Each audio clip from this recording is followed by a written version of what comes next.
एक मकसद था कि आपके माध्यम से एक सूचना आम लोगों तक साझा करने की जरूरत थी। फेडरेशन ऑफ इंडस्ट्रीज ने पार्टी के साथ राब्ता किया और प्रदेश अध्यक्ष जी के रविंद्र रैना जी ने हमें इस मामले को सरकार के साथ उठाने का दायित्व दिया।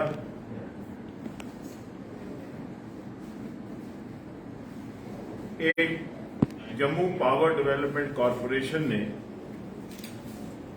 बिजली का भाड़ा बढ़ाने की एक दलील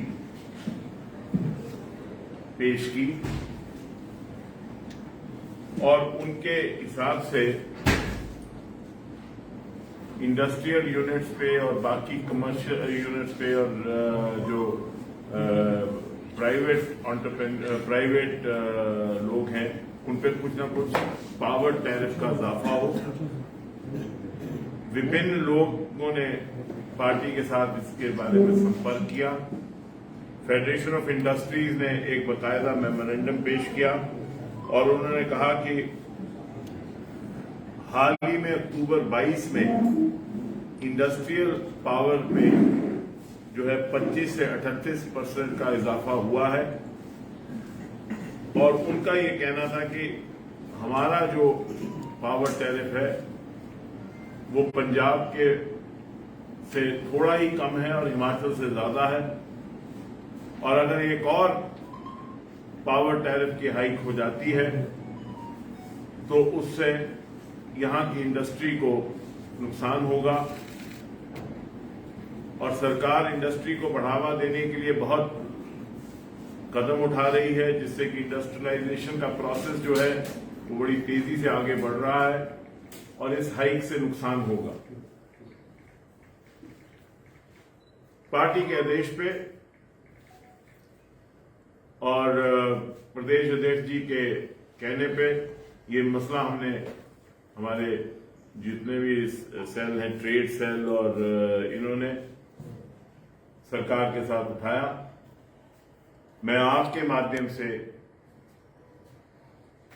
माननीय लेफ्टिनेंट गवर्नर श्री मनोज सिन्हा जी का धन्यवाद करना चाहता हूं कि जब हमने उनके सामने ये दलील रखी तो उन्होंने इस बात को समझकर लोक हित में ये फैसला किया कि फिलहाल किसी भी कैटेगरी में पावर टैरिफ की हाइक जो है वो नहीं की जाएगी ताकि आम लोगों को और व्यापारियों को और इंडस्ट्री को किसी किस्म का फिलहाल कोई नुकसान ना हो।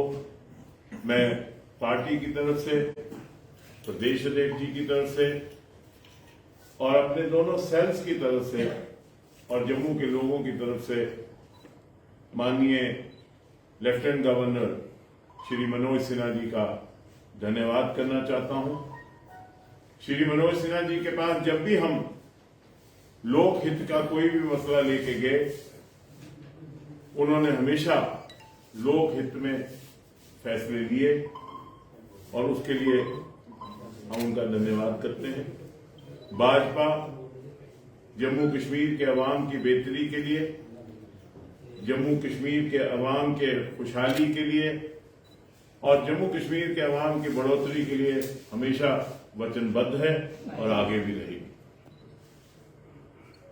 यशस्वी प्रधानमंत्री माननीय नरेंद्र मोदी साहब ने 5 अगस्त 2019 को जो फैसला किया उसके बाद लगातार मुसलसल जम्मू कश्मीर तरक्की की राह पे आगे बढ़ता जा रहा है और ये मैं सेफली कह सकता हूं और बड़ी जिम्मेवारी से कह सकता हूं कि जिस तरीके से इंफ्रास्ट्रक्चर इंटरवेंशन हो रही हैं, जिस तरह से इंडस्ट्रियलाइजेशन हो रही है, जिस तरह से तरक्याती कामों में एक तेजी आई है, ट्रांसपेरेंसी आई है और जिस तरह रूल ऑफ लॉ को जम्मू कश्मीर में इंप्लीमेंट किया जा रहा है, अगले 5 बरस में जम्मू कश्मीर नॉर्दर्न इंडिया की सबसे इंपॉर्टेंट स्टेट बन के उभरेगी और एक इंपॉर्टेंट डेस्टिनेशन बनेगी। अमन आ गया है, शांति है और लोगों में आपसी प्यार बढ़ा है। हर खित्ते को, हर वर्ग को उसका हक मिल रहा है और हमें पूरी उम्मीद है कि आने वाले समय में सबका साथ, सबका विकास और सबका विश्वास जो नारा है यशस्वी प्रधानमंत्री माननीय नरेंद्र मोदी जी का, उसको आगे बढ़ाते हुए जहां भारत एक विश्व गुरु बनने की कगार पर पहुंच गया है, वहां जम्मू कश्मीर इस विश्व गुरु भारत में एक चमकता सितारा होगा और भाजपा जम्मू कश्मीर जो है वो हमेशा जम्मू कश्मीर के लोगों के लिए और जम्मू कश्मीर के लोगों की भलाई के लिए वचनबद्ध है। जब भी कोई मसला जम्मू कश्मीर का आवाम का आया है, जम्मू कश्मीर भाजपा ने उसमें आगे होकर लीडरशिप रोल दिया है और आगे भी जितने भी मसले होंगे उनके हल के लिए जम्मू कश्मीर भाजपा जो है हमेशा कोशा रहेगी। आपने ये कहा कि खुशहाली आई है, अमन आया है, प्यार आया है, बहुत सारी चीजें हुई, लेकिन चुनाव क्यों नहीं हो रहे हैं? ये सारे ये सवाल न सिर्फ पॉलिटिकल पार्टी पूछ रही हैं, लोग भी पूछ रहे हैं। अगर आप ये कह रहे हैं कि रेस्टोरेशन ऑफ पीस हुआ है, सब कुछ हो रहा है, तो इस हालात में तो इलेक्शन करवानी चाहिए थी। समीर जी, जहां तक इलेक्शन का सवाल है, वो इलेक्शन कमीशन ऑफ इंडिया ने फैसला करना है कि कब इलेक्शन होगी और की जाएगी। उसमें मैं कोई ना तो तबसरा कर सकता हूं ना मैं। जहां तक भाजपा का सवाल है, भाजपा कल भी इलेक्शन के लिए तैयार थी, भाजपा आज भी इलेक्शन के लिए तैयार है और भाजपा कल भी इलेक्शन के लिए तैयार होगी। भाजपा एक ऐसा संगठन है जो 24 घंटे 7 दिन 365 दिन इलेक्शन के लिए तैयार रहता है। किसी भी इलेक्शन के लिए भाजपा हमेशा तैयार है। और मैं आपको ये भी बड़े वसूख से कह दूं कि वो जो पॉलिटिकल पंडित्स अपनी कमेंट्री कर रहे हैं कि क्या होगा क्या नहीं होगा, जब भी इलेक्शन होगी आप देखेंगे भाजपा जो है बड़े बहुमत के साथ जम्मू कश्मीर में आएगी, क्योंकि लोगों के हित के लिए जिस किस्म के इकदाम उठाए गए हैं उससे जमीनी सतह पे एक बदलाव आया। लेकिन वो तो कहते हैं कि भाजपा क्योंकि उनको हार का डर है इसलिए वो इसको टाल रहे हैं, इसलिए चुनाव में सामने नहीं आ रहे, चुनाव नहीं करवाने हैं। वो तो कहेंगे कि भाजपा है ही नहीं, तो फिर आप मान लेंगे। वो कौन जिनका अपना अस्तित्व खत्म हो चुका है? वो कौन जो यहाँ 30-32 साल वो देखते रहे बदहाली और बदअमनी का आलम जो जम्मू कश्मीर में हुआ, जिसके लिए जिम्मेवार है? वो कौन? वो कांग्रेस जो, अगर मैं समझता हूं कि अगर जमहूरियत का कत्ल जम्मू कश्मीर में किसी ने किया और अगर जम्मू कश्मीर के जो हालात आज बने, अगर उसकी कोई जिम्मेवार है तो सिंगुलरली कांग्रेस है। अब इसमें मैं जाऊंगा तो बड़ी लंबी बात है। राणा जी, एक बड़ा इंपॉर्टेंट सवाल आपसे पूछना चाहूंगा। जिस तरह आपने कहा कि जितनी बार भी भाजपा एलजी मनोज सिन्हा के पास गई है, उन्होंने आपकी बात को आगे रखते हुए आपके फैसले की कदर की और उनको माना। लेकिन जहां पर प्रॉपर्टी टैक्स की बात की जाए, भाजपा के अध्यक्ष ने ये कहा कि हम प्रॉपर्टी टैक्स के सरदार जी, मैंने पूरा क्वेश्चन कंप्लीट हो गया। मैं समझ गया। सब क्वेश्चन लंबा है, थोड़ा सा लंबा था, क्वेश्चन पूछ लेने दीजिए। अब प्रॉपर्टी टैक्स को लेकर भी आपने एक बयान दिया था कि जब तक मैं हूं तब तक प्रॉपर्टी टैक्स, आपने एक सभा में ये चीज बोली थी कि 150 किलो की जब तक ये जमीन है तब तक। और दूसरी बात सर, आपने ऑल रिजर्व कैटेगरी के एम्प्लॉयज जब आपके पास यहाँ आए थे तब भी आपने ये बयान दिया था कि हम उनकी ट्रांसफर पॉलिसी ला के रहेंगे, अगर नहीं ला सके तो सियासत छोड़ देंगे। पहले सरदार जी नाम क्या था? Harmeet Singh. KD sir JNK news बस। JNK न्यूज बस। पहले तो आपके सवाल में 2 त्रुटियां, वो मैं ठीक करूं फिर मैं जवाब दूं। जी। एक तो मैंने प्रॉपर्टी टैक्स पे कभी ये नहीं कहा कि 150 किलो की लाश। सुन लीजिए ना आप तो। सर ये तो बयान आपका सर पूरे सोशल मीडिया पे सबने देखा है। बात सुन लो सरदार जी, अगर आपने बहस करनी है तो मैं यही काम करता रहा हूँ सारी उम्र। यहाँ सारे सीनियर लोग जानते हैं मैं सारी उम्र यही काम करता। सुन लीजिए, मैंने ये कहा और आज भी कह रहा हूं,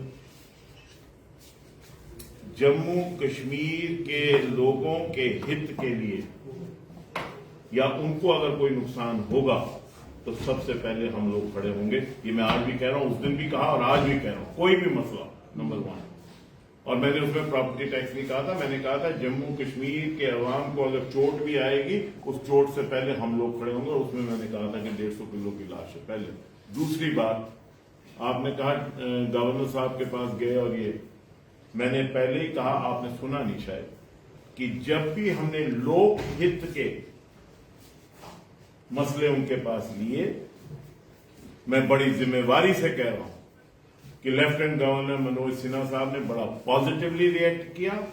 और जब भी लोक हित का कोई भी मसला जो लोगों के बेहतरी के लिए उनके सामने लाया गया, उन्होंने फौरी तौर पे उस पर एक्शन लिया और फौरी तौर पे सरकार ने ऐसा अमल किया जिससे कि लोगों के हित की बात हो। प्रॉपर्टी टैक्स जो इशू है, मैं उसमें बहस में इस वक्त नहीं पढ़ना चाहता। क्या आपको लगता है सर कि वो लोकहित का वो मसला नहीं है? प्रॉपर्टी टैक्स अगर आप जो डेली वेजर 9,000 की तनख्वाह ले रहे हैं, जो अनरिजर्व कैटेगरी के एम्प्लॉयज, जो और रिजर्व कैटेगरी पे आपने सवाल, ट्रांसफर पॉलिसी है, क्या वो लोकहित की बात नहीं है? क्या आप ये मानते नहीं कि लोकहित की बात सुन है? लीजिए, बहस करते हैं, सुन लीजिए। तो सवाल करना सवाल ठीक है, सवाल का भी तरीका एक सुन लीजिए ना। जहां तक और रिजर्व कैटेगरी का सवाल है, शायद आपको मालूम नहीं है, मैंने यहां कहा था कि उनकी ट्रांसफर पॉलिसी बनेगी। उनकी ट्रांसफर पॉलिसी बिल्कुल तैयार है, उनके साथ एक एग्रीमेंट हो चुका है और वो जानते हैं कि ट्रांसफर पॉलिसी तैयार है।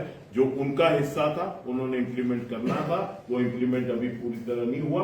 जैसे ही वो इंप्लीमेंट होगा वो हो गया और उनकी बात जो है सरकार के साथ हो गई है। इसी वजह से वो अपनी जगह पे वापस चले गए, वो मुतमईन है। जो बात मैं कहता हूं किसी वजन पे कहता हूं, ऐसे मैं बात नहीं करता। सर, चुनाव आयोग जल्द ही जम्मू कश्मीर का दौरा करेगा और हर जिला के अंदर जो है वो चुनाव आयोग के लोग जाएंगे। क्या लगता है आपको कि इस दौरे के बाद जम्मू कश्मीर में जल्द चुनाव जो है वो हो सकते हैं?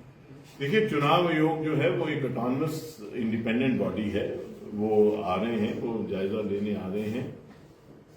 वो फैसला कब इलेक्शन होगी, ये फैसला हमारा फैसला नहीं है।